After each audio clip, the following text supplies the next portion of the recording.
Buenas noches. Hoy, en compañía de mis compañeras, les estaremos hablando sobre una relatoría hecha en base a los textos Evaluación y calidad de la educación, dos asuntos políticos. También una cultura evaluativa para la mejora de la educación y la evaluación educativa. Mi grupo está conformado por Daniela de las Salas, Rosa Isela Rangel, Juana Lucía. Sigue, compañera. ¿O sigo yo? Bueno, a continuación les mostraremos un breve mapa conceptual que hicimos acerca de todos estos textos. Entonces, principalmente se habla de la aparición del concepto de evaluación. Entonces, este aparece en el proceso de industrialización, adaptándose a las exigencias de la sociedad, como las escuelas, fábricas y los alumnos materia prima. El concepto de evaluación como tal era que la evaluación es un proceso de construcción de valores y que de esto depende no solo de su excelencia, sino de una buena comunicación entre los valores. Tiene que ser progresiva y los problemas se van explicando con el transcurso de los propios hechos. Te doy la palabra, compañera. Bueno, la evaluación se entendía como una medición valorada.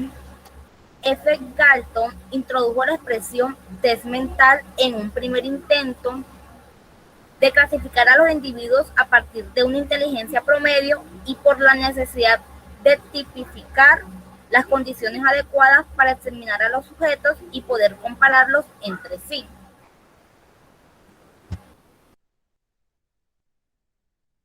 Bueno, en el concepto de evaluación se habló del término paradigma, que fue uno de los primeros en aplicarse, en la cual Kuhn nos explica en el año 1962 que es un conjunto de suposiciones interrelacionadas que representan el mundo social y que proporcionan un marco filosófico en el cual se desarrolla el estudio y la organización del mundo, en los cuales este paradigma se divide en el paradigma cuantitativo y el paradigma cualitativo.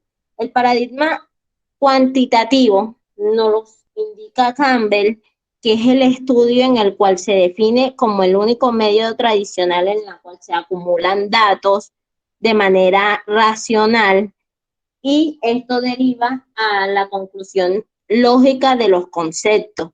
Y para Reich, en el año 1974 nos manifiesta que los experimentos solo dan conclusiones concisas, contundentes y claras. También aparece el paradigma cualitativo, que para Parley y para Hamilton exponen un modo característico y conveniente que predomina la investigación, pero utiliza también un proceso mediante el cual los datos se conseguían consecutivamente día a día y poco a poco. Bueno, esto el autor nos dio a entender, o los autores nos dio a entender, que no se debe escoger un solo paradigma, ya que esto no había una necesidad o un método porque se necesitaba la correlación de ambos paradigmas cuantitativos y cualitativos, en los cuales nos ayudarían a emplear conjuntamente para satisfacer esas exigencias de la investigación, de la evaluación. También se aplicó el concepto de evaluación educativa, que nos explica que todo lo que implique una evolución en el proceso cognitivo para la mejora de este conocimiento era una evaluación educativa, en las cuales se debería evaluar tanto al niño como el sistema educativo y el proceso que éste tenía. A continuación lo dejo con la siguiente compañera.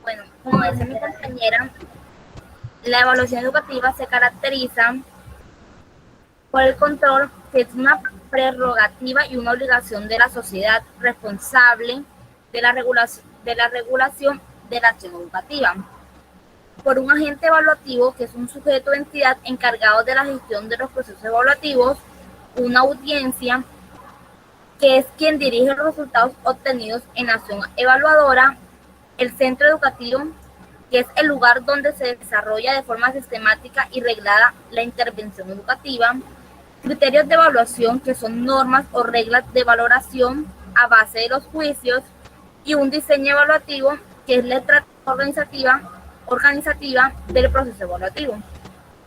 La importancia de la evaluación es reflexionar el papel que desarrolla. Dime. Compañera. Quiero hablar un poco acerca de las características. Bueno, una de las características que pude notar en el texto. Y es que, bueno, en el texto nos habla un poco sobre que la evaluación tiene que ser progresiva y los problemas se van explicando con el transcurso de los propios hechos. También nos hablaba un poco de que esta también se convierte en un proceso generador de cultura evaluativa y de construcción de valores que han de ser asumidos e integrados en la cultura de la persona, del colectivo y de la institución. Y que esta depende no solo de su excelencia, sino también de que se establezca una buena comunicación entre los evaluadores.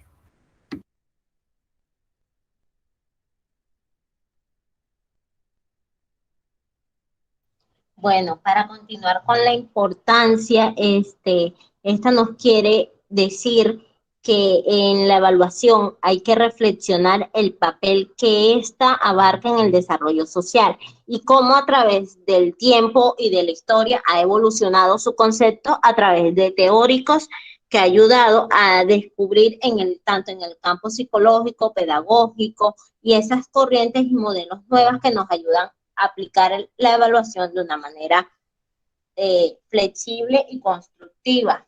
Hay que entender que solamente en este proceso se había evaluado lo que era el aprendizaje del alumno. Y esto ha evolucionado tanto así que a través de la excelencia y la deficiencia influía solamente en el conocimiento que el alumno tenía. Y esto era incorrecto, ya que dependía solamente de lo que el estudiante conocía.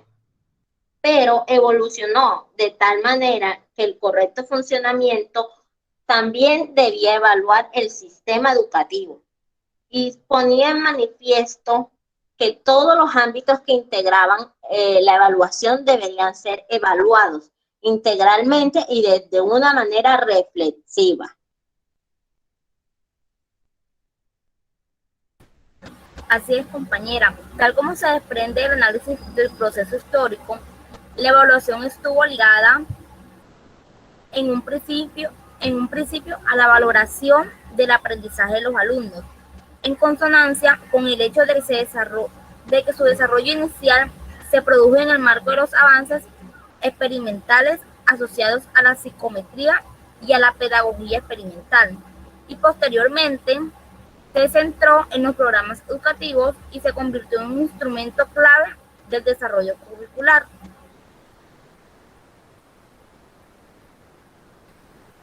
Ya por último tenemos el aspecto político, que tiene que ver con la educación, ya que solo la persona con poder o de una posición social alta eran quienes tenían la oportunidad de educarse y convertirse en un profesional. Bueno, para concluir, queremos dar a entender que la evaluación ha tenido una evolución a través de la historia, dando así que utilizábamos paradigmas o todavía seguimos utilizándolos, pero no de manera ligada, sino de manera retroalimentativa e interrelazada, en las cuales nos ayudan a que no solo se evalúe el conocimiento y las habilidades del niño con el fin de tener esos conceptos y evaluar cómo se está dando la evaluación. Hay que tener también en cuenta que se desarrolló a través de muchos teóricos el concepto de evaluación y cómo aplicar esta estrategia evaluativa con el fin de reflexionar cómo a través de la historia está cambiando. Y por eso queremos dar como concluido lo que es esta relatoría y la comprensión del mapa conceptual de lo que son los documentos anteriormente dados. Muchas gracias. Gracias, compañera.